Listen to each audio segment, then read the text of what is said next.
Commanders, get ready for Update 1.18.1. Here's what you can expect. Sixth Sense forever and for everyone. Improvements to personal reserves. More changes to maps. Very cute witches and cats. Plus an exciting new mode.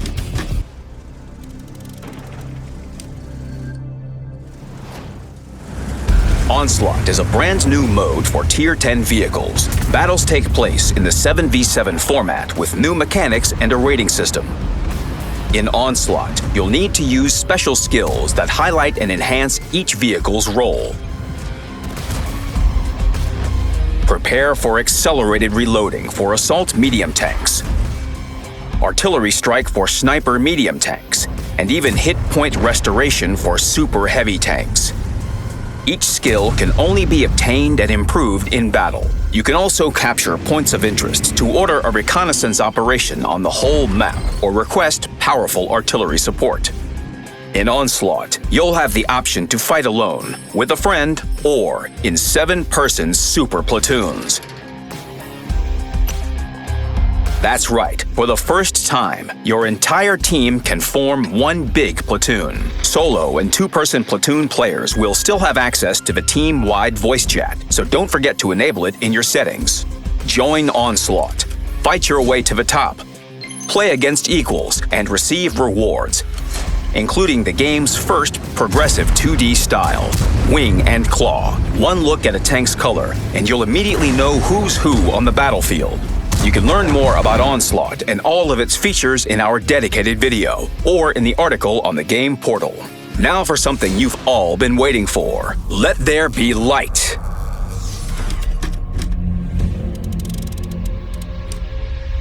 The Sixth Sense perk has officially transformed into a Tank Commander feature. This means you'll no longer need to train it. Your way will always be illuminated by default, forever and for everyone. The crew members with Sixth Sense already trained will have their spent XP fully reimbursed and used to train the major qualification to 100%, as well as finish training an uncompleted skill or perk. The remaining XP will turn into crew member XP, which can be used to train a new skill or perk.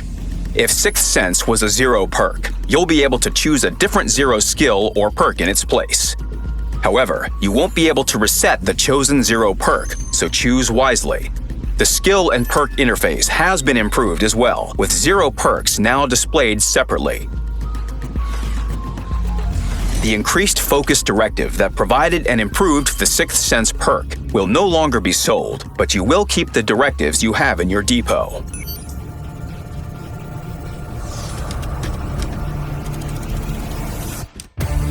But that's not the only good news, Commanders. We're also reworking the entire personal reserve system. Now, the interface will be much easier to use. Reserves can be opened and activated in a few clicks, and each type will have its own timer. You will even be able to activate reserves right in battle. When activated, they'll apply to the current battle as well.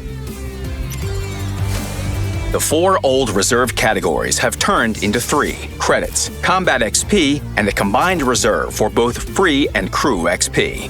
Moreover, all reserves will now have a duration of 1 hour. The rates have also been standardized so that all reserve types only have 2 values. But most importantly for you, players won't lose anything in the process. The conversion rate for old to new reserves will work in favor of the players. To learn more, check out the article on the game portal or our dedicated video on this channel.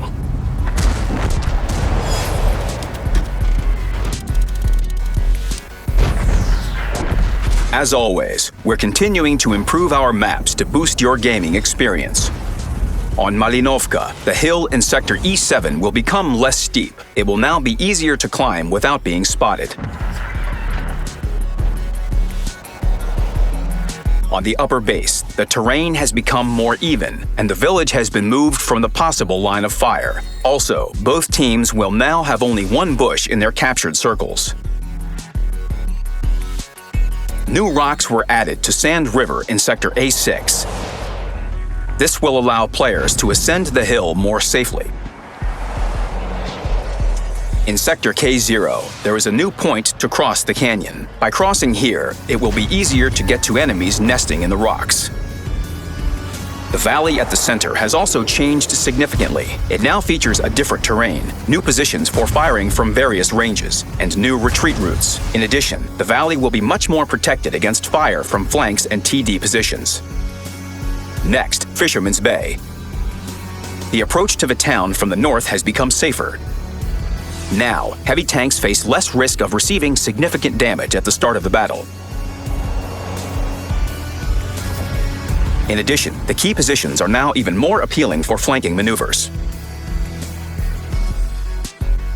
The buildings in Sector F9 are now similar to the buildings on the other side. This will help balance the team's chances, since the lower team won't have to deal with such thick vegetation anymore. New cover has been added for both sides in the center of the map. A terrain fold was added near the center to help the lower team move as safely here as the upper team does.